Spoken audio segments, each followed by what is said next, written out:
Hi, and welcome to Comfortable Lies. I'm Harry Felker, and today we are going to be talking about the fear campaign. Just a reminder, everything that we are discussing in Season 3 is in respect to the 2020 coronavirus pandemic and the response to said pandemic. When we talk about the fear campaign, the first thing we need to really discuss is why fear is a motivator. In psychological terms, we have this thing called the 4 F's of survival. The 4 F's are fight, flee, feed, and fucking fornication, if you are prudent. The denial of these things are what generates a fear response, an emotional response, and it is a part of being alive, just a part of being a living, reproducing being that exists in reality.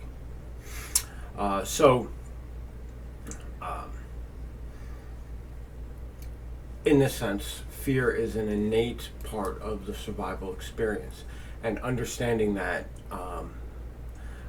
gives the media, the government, the advantage of being able to direct the public using fear. And this is generally where we're at. We are not in a position where the truth is exposed and then people decide whether or not it's something to be afraid of. We are told what to be afraid of, and then the population generally follows suit.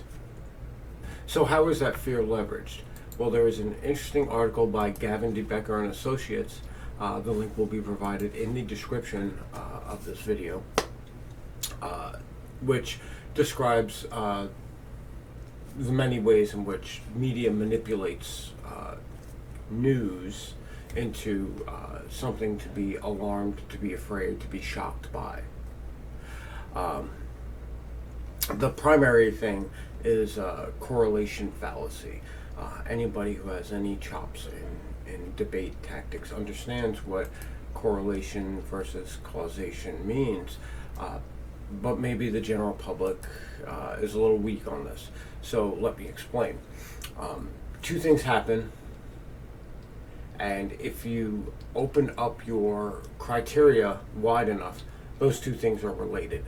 If on Tuesday the ice cream truck passes by and on Tuesday you get all of your bills, you can technically say the ice cream truck causes my bills to come. This isn't true in a specific sense, but in the broadest sense, you can definitely point at causation because the correlation is there. But in reality, these things are two completely independent events, and they have nothing to do with each other than the fact that they share a time slot in your reality. This is used by media as a mainstay for delivering the news, in the sense that they will take something that you ought to be afraid of and correlate it to something that you shouldn't, that doesn't affect you in the least, and automatically join those so that your justified concern is now placed over something that just doesn't really have any concern. Perfect example, the alarmingly high fatality rate in New York due to the government's policies on how they handled COVID patients, as opposed to the alarmingly low incidence of justifiable COVID deaths. Proven COVID deaths, people who died specifically because they had this disease, were not nearly as high a percentage as it was in New York. And it turns out that the policies in New York were the reason why these at-risk people were put at an extended amount of risk. Correlation not causation. COVID isn't killing 70% of the people. It's killing 70% of the people who live in nursing homes who are at risk of dying from COVID because of their advanced age, when New York policy was to put COVID patients into nursing homes and force those nursing homes to house these patients. Correlation, causation, two completely different things. Another tool that the media uses is alarming language. Alarming language is misleading at the most innocent of ways of looking at it. They specifically tell you new details after these messages to keep you hooked. These are storytelling devices. Anyone who teaches fiction,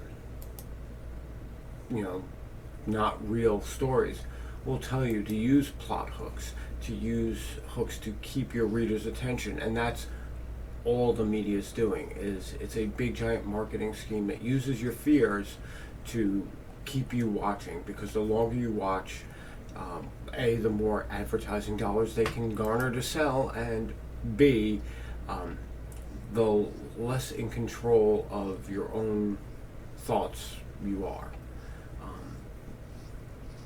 And finally, one of the more heinous things that they do is they leave things as open-ended conclusions. They never wrap up a story actually, because they don't know. They may be able to use that story again to get your attention, to keep your attention, to guide your decision making. If you ever watch the news, you'll notice the anchors say things at the end of their story, always. Will the community ever be able to not live in fear? Will they ever be able to recover from this disaster? It's meant to be leading. It's meant to be part two. If you watch sitcoms, if you watch regular television, this is exactly what a series does in order to get you to watch the next series, to come back the next time a series drops. It should be shunned in media, but here we are. Our media in the United States is more entertainment than anything else, and then it's treated like it's reality. And I would be remiss if I did not mention social media's role in the fear campaign. Something new to relatively new to history is this social media campaign. Basically, the every person opinion rollout being able to be treated as fact, just as the news is. In general, most of the people populating social media are the media and government's useful idiots. They just share things blindly. They go, I agree with this title, let me share this article. I like this politician, let me share what they're saying. And there's really no criticism, no rational exploration into what's actually being said, what's actually being shared, and it shows. The reality is we wouldn't be in the situation we're in if it wasn't for the power of social media. And it's not the owner of social media, like your Zuckerbergs, your whoever the fuck owns Twitter or whatever the fuck, these people. It's not their fault per se. It's the population that's shit. I mean, George Carlin said it best. Where do you think these politicians come from? Where do you think all of this dissemination of media propaganda comes from? It doesn't fall from the sky. The politicians don't fall from the sky either. They're not gifted to us from on high. They come from the people, the public. And just like the politicians are the best that they could come up with, these shitty ass fucking people,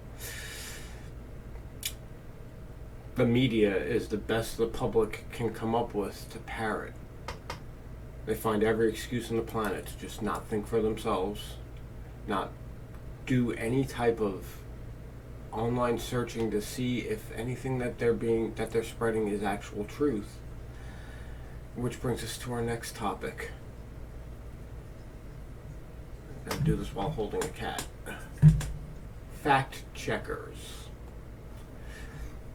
The reality is that fact checkers weren't a thing until everyone was questioning the reality of what they were being told, and then all of a sudden, fact checkers came about. Fact checkers are very reminiscent to me of 1984, the book by George Orwell. The reality about fact checkers is not only did they come about after people started questioning what the media had to say,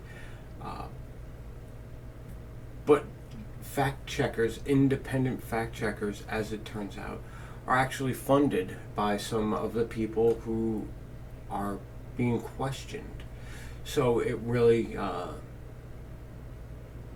stands to reason that maybe someone needs to watch the Watchmen, as it were, to quote Alan Moore. As far as sharing health risk messages on social media, there's an interesting article titled as such on the Journal of Psychological Research on Cyberspace, Cyber Psychology, as it's called, and the link is also down in the description. So this concludes part one of a multi-part series on the fear campaign, how media uses fear to direct public policy in reference to the 2020 coronavirus pandemic. I do have to do this in multiple installments only because of the width and breadth of the material. So tune in next week to see the next part of this campaign. So tune in next week to see the next part of this episode, and stay safe out there.